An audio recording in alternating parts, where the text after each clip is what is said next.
mundur.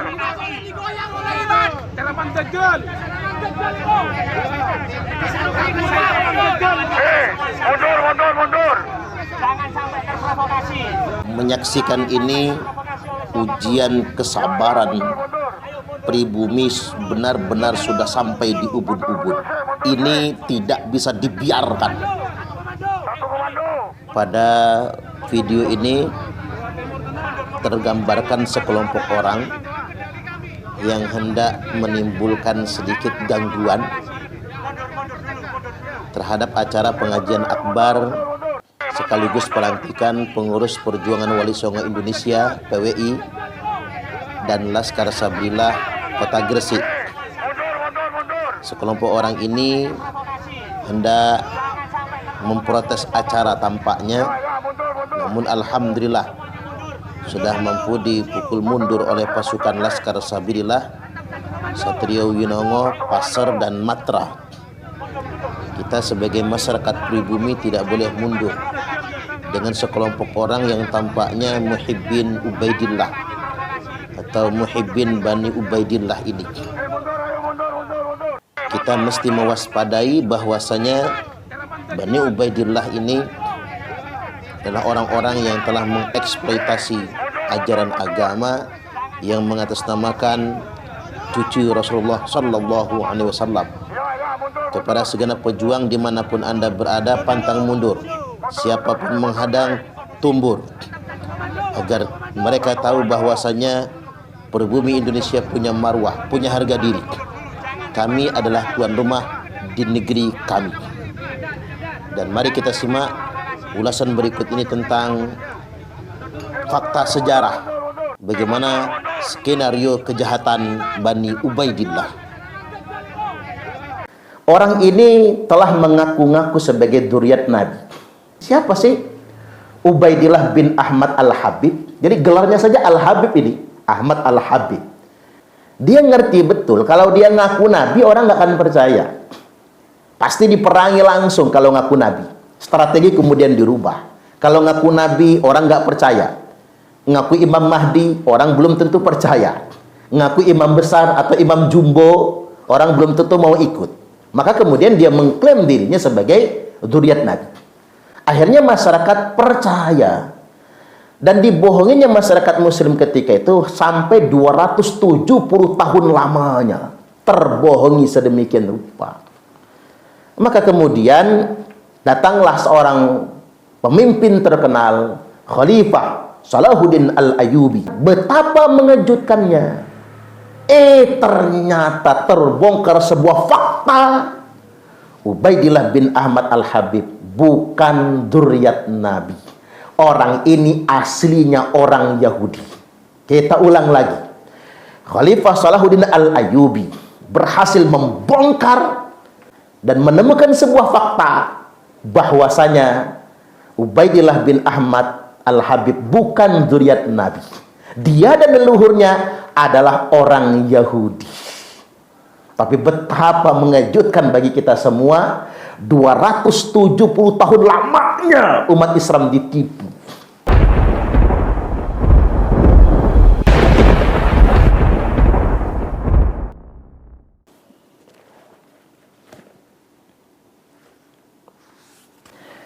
Assalamualaikum warahmatullahi wabarakatuh.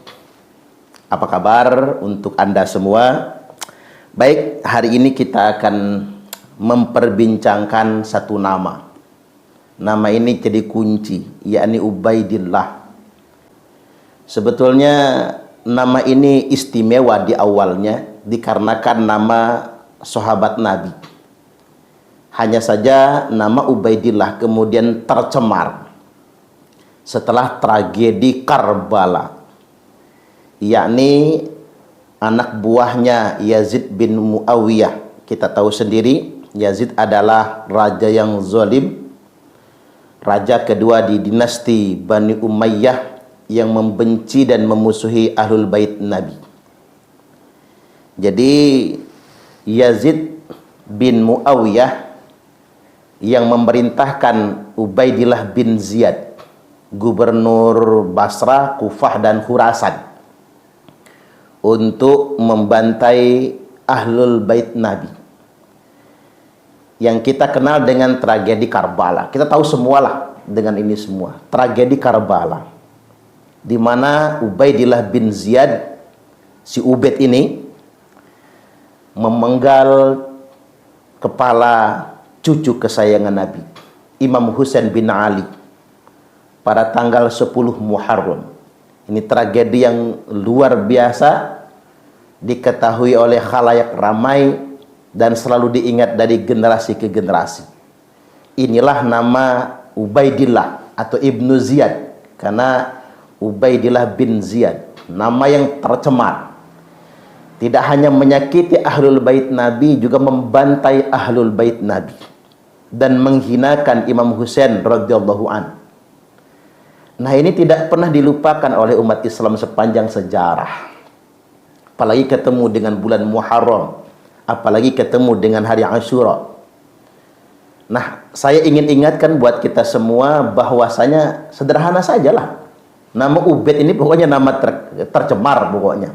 Saya ingin sederhanakan sedemikian rupa. Lantas kemudian belakangan ada satu klan namanya klan Ba'alwi, mengklaim pendulu mereka, datuk moyang mereka bernama Ubaidillah bin Ahmad bin Isa. Kita akan mendapati kejanggalan di sini. Coba kita lihat sebagaimana yang tercatat dalam Syajaratul Mubarakah, bahwasanya Imam Ahmad bin Isa atau Sayyid Ahmad bin Isa itu punya 3 anak laki-laki, yakni Muhammad, Husain, dan Ali. Coba kita lihat karakteristik penamaan yang dipilih oleh Imam Ahmad atau Sayyid Ahmad bin Isa. Beliau pilihkan nama anak-anaknya mengambil nama-nama leluhurnya.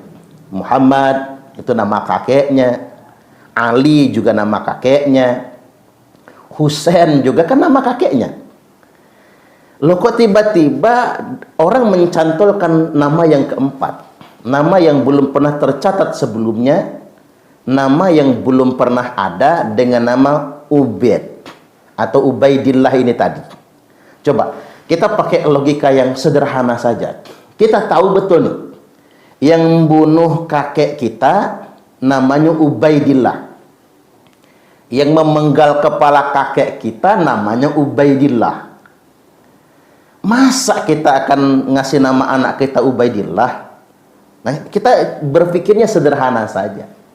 Buat khususnya umat Islam yang ada di seantero Nusantara, bahkan di dunia internasional, apakah mungkin seseorang akan memberi nama buat anaknya dengan nama yang nama tersebut teridentifikasikan sebagai pemenggal kepala kakeknya? Ini tidak masuk akal sebetulnya. Dari segi moral saja ini sudah nggak kena. Dari alasan nurani saja ini sudah nggak tepat. Orang-orang Ba'alwi beralasan, oh namanya itu awalnya Abdullah, kemudian ditasghir karena nggak mau sombong jadi Ubaidullah. Ini bisa-bisaan lu aja kali. Ini kan jurus ngeles. Ini jurus ngeles sebetulnya. Ya masa ya sesimpel itu ngelesnya? Ini nama loh. Nama itu jadi komitmen dasar. Seorang ayah memberi nama kepada anak itu menunjukkan komitmennya. Dan tidak mungkin kan dia memberikan nama musuh disematkan kepada nama anaknya, yang jelas-jelas musuh ini dilaknat oleh Allah Subhanahu wa taala. Ini untuk semakin menguatkan bahwasanya Ubaidillah atau Ubaid ini tadi adalah nama yang sengaja dicangkokkan ke nasab keturunan Rasulullah sallallahu alaihi wasallam. Jadi saya ulangi ya, ini semakin menguatkan indikasi bahwasanya nama Ubaidullah atau Ubaidillah atau Ubaid ini tadi adalah nama yang sengaja dicangkokkan seseorang kepada pohon nasab suci Rasulullah sallallahu alaihi wasallam. Mengapa demikian? Karena memang berdasarkan kitab nasab, nama ini kan baru muncul di kemudian hari. Nah, nama ini, nama Ubaid ini tadi baru dicantumkan dan dicantolkan ke nasab suci Rasulullah sallallahu alaihi wasallam pada akhir abad ke-9 Hijriyah. oleh Habib Ali bin Abu Bakar As-Sakron. Kalau kita melihat catatan, Habib Ali bin Abu Bakar As-Sakron ini wafatnya saja tahun 895 Hijriah. Jadi kita ukur dari rentang wafatnya Ubaid tahun 383 Hijriah ke wafatnya Habib Ali bin Abu Bakar As-Sakron tahun 895 Hijriah. Ada jarak waktu 5 abad lebih. 500 tahun lebih. Nah kan kita nggak bisa percaya kan? Coba kita pakai logika yang sederhana, pakai nalar yang sehat. Nggak mungkin kan? Rentang waktu kalau kita lihat dari tahun wafatnya saja mencapai 512 tahun. Ini yang pertama kali nih nyantolin Ubaid ini adalah dzurriyyat Nabi. Itu adalah Habib Ali bin Abu Bakar As-Sakron dalam kitabnya Al-Burqatul Musyiqah yang kemudian terkenal dengan kitab Al-Burqah. Setelah 5 abad kemudian ada seseorang dari marga Ba'alwi mengarang sebuah kitab nasab. Tiba-tiba dia bikin pohon nasab. Dari pohon nasab yang sudah ada dicantolkan satu rangkaian pohon nasab, satu cabang, yakni cabang Ubaid ini tadi. Bahkan dalam kitab Al-Burqah Ali As-Sakron tidak menyebutkan Ubaidullah. Jadi tidak ada mudhof ilaihnya. Hanya Ubaid aja disebutkan. Coba Anda lihat di dalam kitab Al-Burqatul Musyiqah. Kan hanya dicantumkan Ubaid saja. Tidak disebutkan Ubaidullah atau Ubaidillah tersebut. Hanya Ubaid saja. Dan kita sederhana saja berpikirnya kan. Ini baru 5 abad lebih. Ayo kita ngopi bareng gitu. Pikirin bareng-bareng lah. Bahkan menurut saya oleh para Ba'alwi juga pikirkanlah. Saya juga masih berbaik sangka dengan antum. Mengapa antum tuh pede banget ngaku cucu Nabi? Ya boleh jadi karena antum yakin gitu. Antum percaya. Siapa sih yang nggak percaya nasabnya dicantolkan kepada nasab yang mulia? Saya yakin antum percaya. Tapi mengapa antum percaya? Karena memang pendahulu yang salah. Ini benang merahnya. Kapan kemudian nasab ini dicantolkan? Kan oleh Habib Ali Abu Bakar As-Sakron. Itu pada tahun 895 Hijriah. Berarti kalau sekarang ini sudah abad ke-15 Hijriah, itu abad ke-9 Hijriah, ada masa hampir 6 abad lamanya. Kita hitung dari kitab Al-Burqah sampai abad ini ada masa 5 sampai 6 abad di mana generasi ke generasi di masa itu kemudian termanipulasi oleh sebuah klaim yang tidak berdasar. Jadi sangat wajar sekali ketika kemudian Kiai Haji Imaduddin Utsman Al-Bantani ingin mengkonfirmasi kalau benar si Ubaid ini tadi adalah dzurriyyat Nabi, mana catatannya? Kan diklaim wafat pada tahun 383 Hijriah dan diklaim sebagai seorang ulama besar, seorang mujaddid, kemudian seorang mujtahid. Mana kitabnya? Kan mesti ada kitabnya dong kalau ulama besar. Mana kitabnya? Mana catatan sejarahnya? Mana konfirmasi dari kitab nasabnya? Bahkan dari segi ilmu filologi, mana konfirmasi eksternalnya tentang nama ini? Kan tidak ada semua. Jadi kita menghadapi ruang hampa, ruang kosong selama 5 abad lebih lamanya. Ibarat kata beginilah, orang tahu anaknya Soekarno, ada Megawati Soekarno Putri, ada Rahmawati, ada Sukmawati, ada Guntur, ada Guru. Ini jelas nih, anaknya Soekarno, orang kemudian mengenal, mengidentifikasikannya. Ini sekarang, di tahun 2024. Atau sekarang ini abad berapa nih? Abad ke-21. Tiba-tiba nanti abad ke-26 Masehi, ada orang kemudian bikin silsilah baru. Anak Soekarno nambah satu, namanya Suparman Soekarno Putra. Kan wajar dong ketika di tahun itu orang kemudian ingin bertanya-tanya, orang kemudian mengkonfirmasi. Mana catatan sejarahnya Suparman Soekarno Putra itu? Jangan kemudian diklaim setelah 5 abad kemudian. Itu kan klaim sepihak sebetulnya. Nah ini penting untuk benar-benar kita garis bawahi.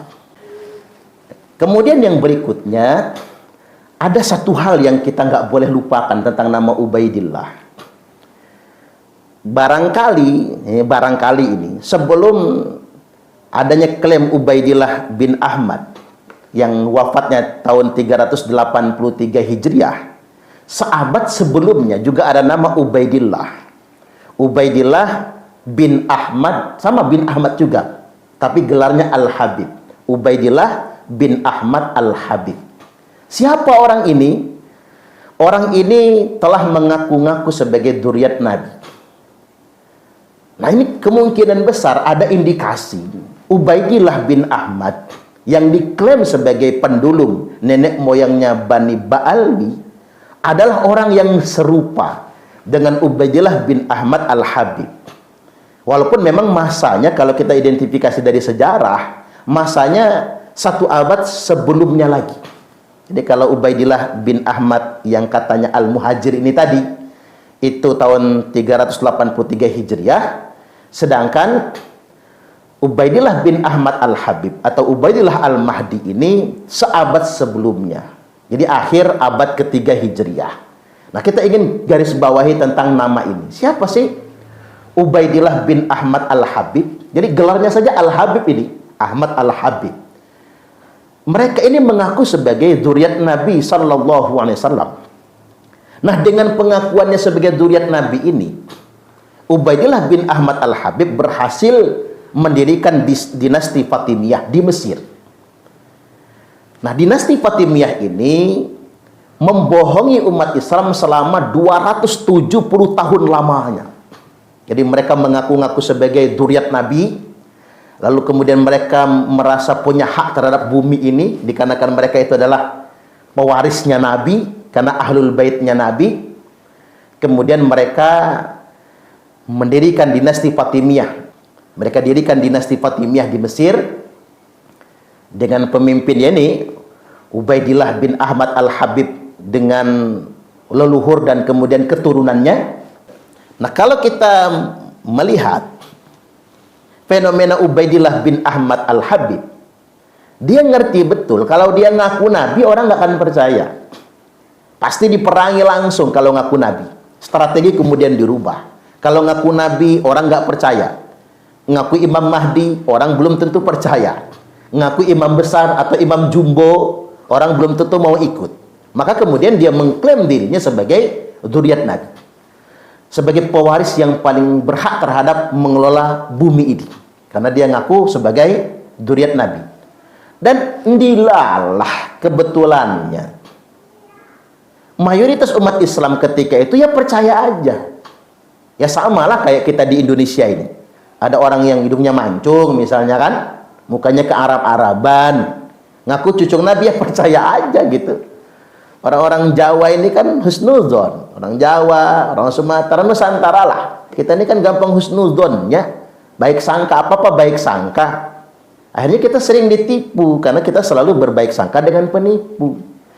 Hanya orang yang berbaik sangka dengan penipu yang masih bisa ditipu. Makanya berkali-kali ditipu pun kita biasa aja, karena husnuzon itu tadi. Itulah mengapa husnuzon itu harus ada tempatnya. Nah, baik lagi bahwasanya Ubaidillah bin Ahmad Al-Habib atau Ubaidillah Al-Mahdi ini mendirikan dinasti Fatimiyah dengan satu klaim bahwasanya dia dan keluarganya merupakan dzurriyyat Nabi. Akhirnya masyarakat percaya, dan dibohonginya masyarakat muslim ketika itu sampai 270 tahun lamanya, terbohongi sedemikian rupa. Maka kemudian datanglah seorang pemimpin terkenal, Khalifah Salahuddin Al-Ayyubi. Jadi Sultan Salahuddin Al-Ayyubi memimpin perang memerangi dinasti Fatimiyah. Dinasti Fatimiyah kemudian dihancurkan, diporak-porandakan. Betapa mengejutkannya. Ternyata terbongkar sebuah fakta. Ubaidillah bin Ahmad Al-Habib bukan dzurriyyat Nabi. Orang ini aslinya orang Yahudi. Kita ulang lagi. Khalifah Salahuddin Al-Ayyubi berhasil membongkar dan kemudian meruntuhkan dinasti Fatimiyah dan menemukan sebuah fakta bahwasanya Ubaidillah bin Ahmad Al-Habib bukan zuriat Nabi. Dia dan leluhurnya adalah orang Yahudi. Tapi betapa mengejutkan bagi kita semua, 270 tahun lamanya umat Islam ditipu oleh sekelompok keluarga Yahudi ini dengan mengklaim mereka sebagai keturunan Nabi, sehingga umat menjadi percaya. Makanya mereka menisbatkan dinasti mereka dinasti Fatimiyah untuk menguatkan klaim mereka kalau mereka ini keturunan Fatimah, kalau mereka ini keturunan Ali. Ya, jangan-jangan begitu juga para pengaku zuriat Nabi yang ada sekarang ini juga punya target kekuasaan, mendirikan sebuah dinasti.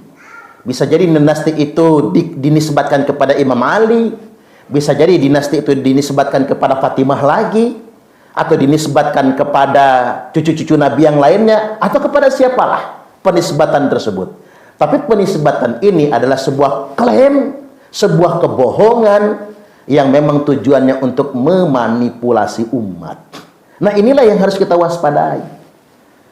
Kalau betapa tragisnya umat Islam dibohongi, lama loh, 270 tahun itu lama banget. Bahasa Arabnya kesuwen betul itu ya, lama banget dibohongi sedemikian rupa itu. Jadi kalau kita lihat dari situ semua, betapa memang sangat parahnya kebohongan tersebut, hingga kemudian akhirnya terbongkar. Sejarah telah mencatat nama-nama yang telah membongkar kebohongan tersebut, misalnya Khalifah Salahuddin Al-Ayyubi, Al-Imam Al-Ghazali, termasuk Syekh Abdul Qadir Al-Jailani. Makanya setelah saya perhatikan, apa sih kelompok-kelompok nasab palsu itu senep sama Syekh Abdul Qadir Al-Jailani.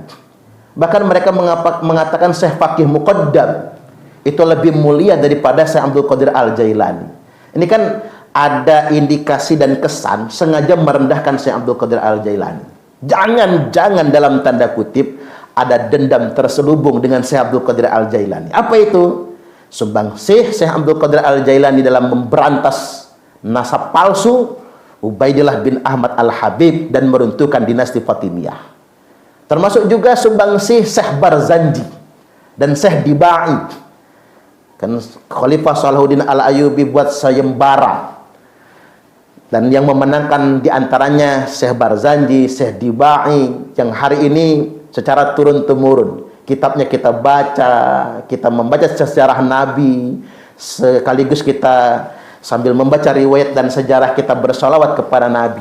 Dan seakan-akan ada dendam terselubung dengan Barzanji dan Dibai. Buktinya apa? Mulai digeser pelan-pelan. Barzanji sama Dibai ini digeser dengan solawat yang mereka klaim sendiri. Termasuk misalnya diantaranya Ratib Ar-Rifai. Ratib Ar-Rifai ini jelas ini Syekh Sayyid Ar-Rifai. Ini karya Syekh Sayyid Ar-Rifai, dzurriyyat Nabi. Tapi 5 abad kemudian Ratib Ar-Rifai ini kemudian diterbitkan dengan kalimat yang sama, diplagiat, dijiplak, lalu dilabeli dengan nama ratib yang lain, dikaitkan dengan klan tertentu. Berarti kan ada dendam sejarah. Mengapa kemudian orang berani memanipulasi?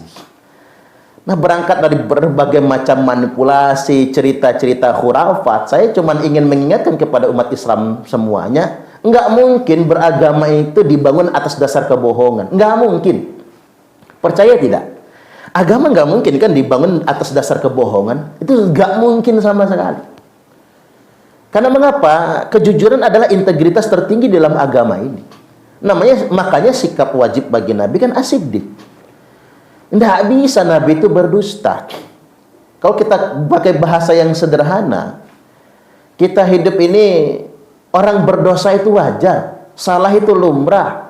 Karena memang ditakdirkan manusia ini berbuat salah dan berbuat lupa, kan begitu. Tapi kalau berbohong, berdusta dengan sengaja, itu masalah sebetulnya. Makanya orang tidak lagi diterima keterangan hadisnya, khabar hadisnya, ketika dia sudah berdusta. Hadis-hadis yang diriwayatkan dari dia jadi maudhu semua. Nah, saya ingin membangun kesadaran kembali buat segenap umat Islam. Kita semua wajib mempertanyakan siapapun yang mengaku-ngaku sebagai cucu Nabi. persis dengan apa yang difatwakan oleh Al-Hafiz Ibnu Hajar Al-Haytami, yang bagi li kulli ahadin ayyakuna lahu ghiratun fi hadan nasabi syarif. Ya, kita semua harus cemburu lah bahasanya. Yuk kita cemburu dengan nasab keturunan Nabi.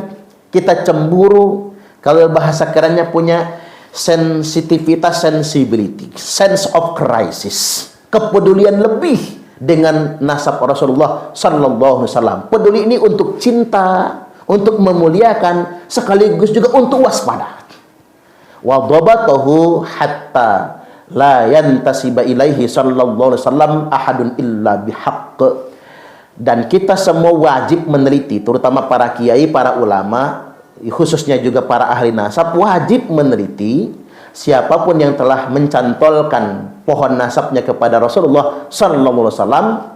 Tidak ada lagi yang berani ngaku-ngaku sebagai cucu Nabi, dzurriyyat Nabi, illa bihaqqin, kecuali dengan data yang benar. Mana kitab nasabnya, mana catatan sejarahnya, dan terlebih yang terpenting bagi kita semua adalah mana pembuktian saintiknya berdasarkan tes DNA-nya.